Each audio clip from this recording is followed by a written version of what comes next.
necessarily one of those heroes that wants to be building Crimson, Pipe, Greaves. So where is that ongoing sustain going to be coming from? Obviously, Celery can go the mech, the Chen. He's going to have that plus the Hand of God, but there's a lot of other auras that you're kind of foregoing to be able to make this this sort of thing happen. So I still think that they can look to put a little bit more emphasis onto Ace. You know, obviously you've got a mid Nature's Prophet, so it's going to have a lot of levels. Dyrachyo DK, but not quite able to claim it, but I think they're going to be very, very fine now. No gold strength. You might be able to force the issue. Someone's able to catch them though. Kira Jr.'s going to look for a TP out. That's a nice spot. Dyrachyo won't scout him out. Got vision, however, in Sweden, showing the time lapse already used. At least get the kill onto the Weaver, which a consolation prize, and probably his tower as well. Okay, yeah, 1 kill, 1 tower. Just about 5 or so seconds. So playing Who's going to run first? Look at the start. Cloud. Oh, he's not actually. Now Ace with the counter initiation in the middle. This is going to buy them enough time for Quinn to TP in. And they have isolated Chira Jr. as well. He is in. And they need to protect him. The rest of the team's going to try and run over, but Chira Jr. still doesn't have the backup.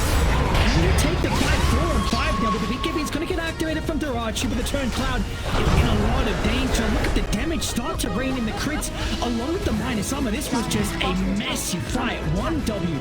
They tried to take it into the home of Gaming Gladiators, but now they're going to lose a 4th as well. Ace snipes respect on the TP, and they lose no one. Maybe an opportunity where you catch Tofu at the start, get rid of the Rubik, the Spellcaster, before Quinn's able to get there. That is not to be. An incredible fight for the boys on the largest lead we've had so far.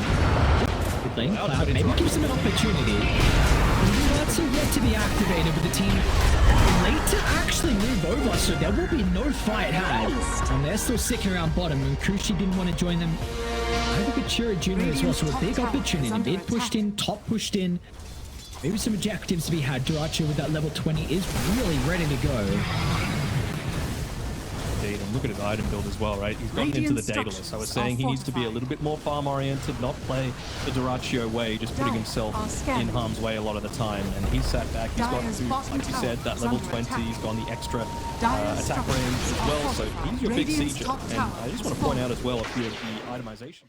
And it's falling fast, they need to go soon. A little slower. Coming into the middle of the fight, they're going to try to go middle. To get up to Celery. They've got the damage they do. They're going to commit everything to bring him down. They'll do with the secondary support as well, but now the Quinn, they've gone uncontested, but Quinn stuck inside the Sprout. He'll go down, but Dyrachyo, this Dragon Knight with the buff up of the Corrosive Haze, they'll be able to turn over Chira Jr. And the Nature's Prophets had a difficult time inside the team fights, and this one is no different. As Gaming Gladiators, they stuck around the Dragon Knight, and they should be rewarded as well. Another kill over to the east, Ace and Tofu combination together. What is stopping them from just hitting into a lot of these towers? Chira Jr. putting himself out there just because there is no one else right now. And very rarely say Dyrachyo is hard carry in this game, but Tofu. No, in the middle of the team fight. Chira Jr. being able to right click freely. Ace. I thought they were able to super start at Cloud. They might be able to stay alive. He's able to force up close to the base. No, they get the crits. At least it's a buyback Sweden. Strong time lapse in, but Sentry already laid down, and a quick response from Tofu's telekinesis. I don't think you could ask for a better start to a tournament than this for GG. Like they have just done amazingly well. Even just with the technical of Dyrachyo, he doesn't care about the hero. He's just happy to move on forward. Look how tanky! Oh my god. Healing power. Flies out. Nice leash, bro. Kira? Keep it into the lane, but everyone else retreated over the outpost. Kushiko tried taking them down. It's a pretty decent start onto 2. But the quad held into place as well. Quinn in some danger, but they're lacking the damage. And we've seen that be the case onto Dyrachyo. Dyrachyo doesn't care.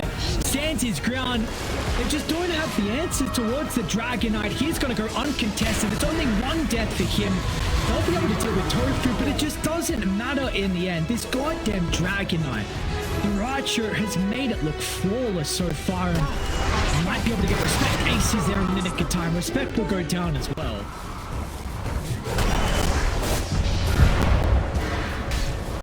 The Edison.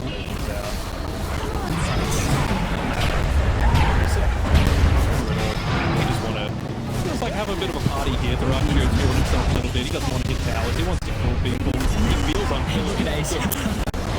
Okay, he was hitting the T4 tower. I wanted to jump in, enjoy the fun, but the G's going to be dropped as well. So, yeah, GG going to be able to take game one. They had to work for something like that with, you know, some reposition capabilities. You've got to be very careful of that Eidolon, understanding the Eidolon status, you know, because if Celery gets put out of position, even if he dual breaths and does whatever, he's probably dead, right? Similar sort of thing with the Alchemist early on prior to hitting onto that level 6. You can very much see them. They need and it's like they should be okay. They didn't reveal anything.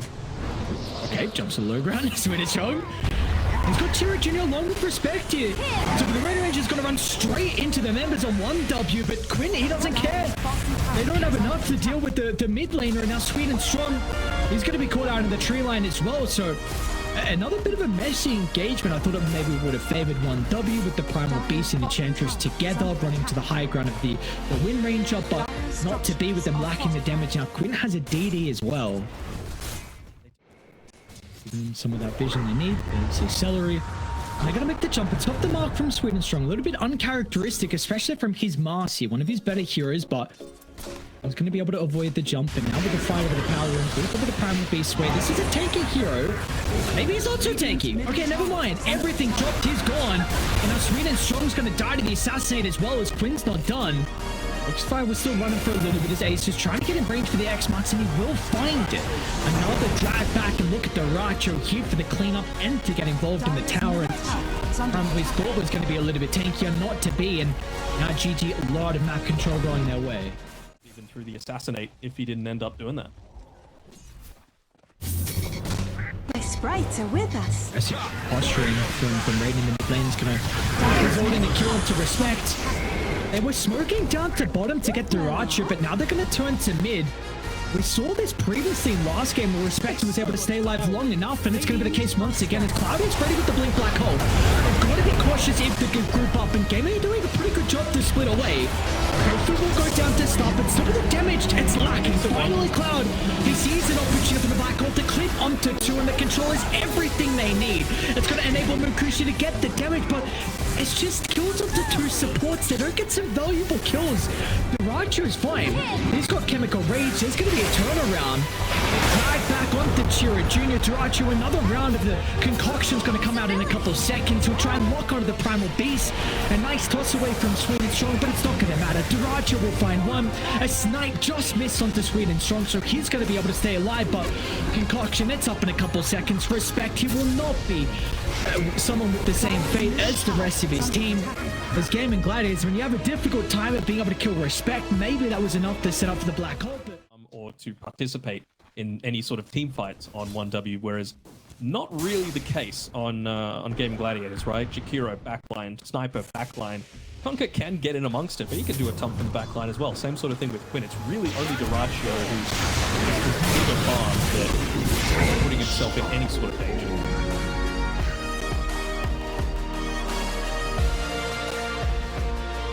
Put himself in the perfect position, so and again, down bottom, Duracho's going to jump. It's going to be there instantly responding with the Black Hole, but if they got the damage though, with the Chemical Rage use, Beekeeping's going to be activated afterwards, and Duracho's fine. He can shrug it off. Quinn maybe not so much, but Kushi finally is able to showcase what the Razor can output. But now with a response to the rest of the team, they're going to be there to make amends of Quinn's death. And like you said, but Duracho is still alive. They're going to be able to catch up to Respect as he was trying to escape inside the lane. Snipe him, Tofu, you know you want to, but they're not even going to need it. Just that damage coming through from the rest of the boys, able to do it. And God, this series. Dire are scanning. Waiting for anyone to show themselves and start charging up. Concoction, never mind, just goes in, starts blasted into that tier 3 tower. No glyph available for 1W. They have to make a move right now, and they still don't have the BKB for Razor. He's going to need to sell his wand or something just so they can fight into this. They're going to go soon. Buildings are falling. They'll try and jump the front along with the backline, trading some chaos to set up for a big black hole. Cloud is trying to find the opening. But he's able to finally run into the Enigma, so with the attack canceling the blink, Cloud just has to use the black hole, but it's just not good enough. He needed a multi-man ultimate to somehow bring them back into this game. And Kushi is only stolen 50 damage as well, so it's not enough for them to turn the tide. Dracho can soon jump back to the middle. It might not even be required. They are just crumbling. The net worth lead, it's too much for them. G's are going to be dropped, and Gaming Gladiators will start their run to the road to the International with a 2-0 victory.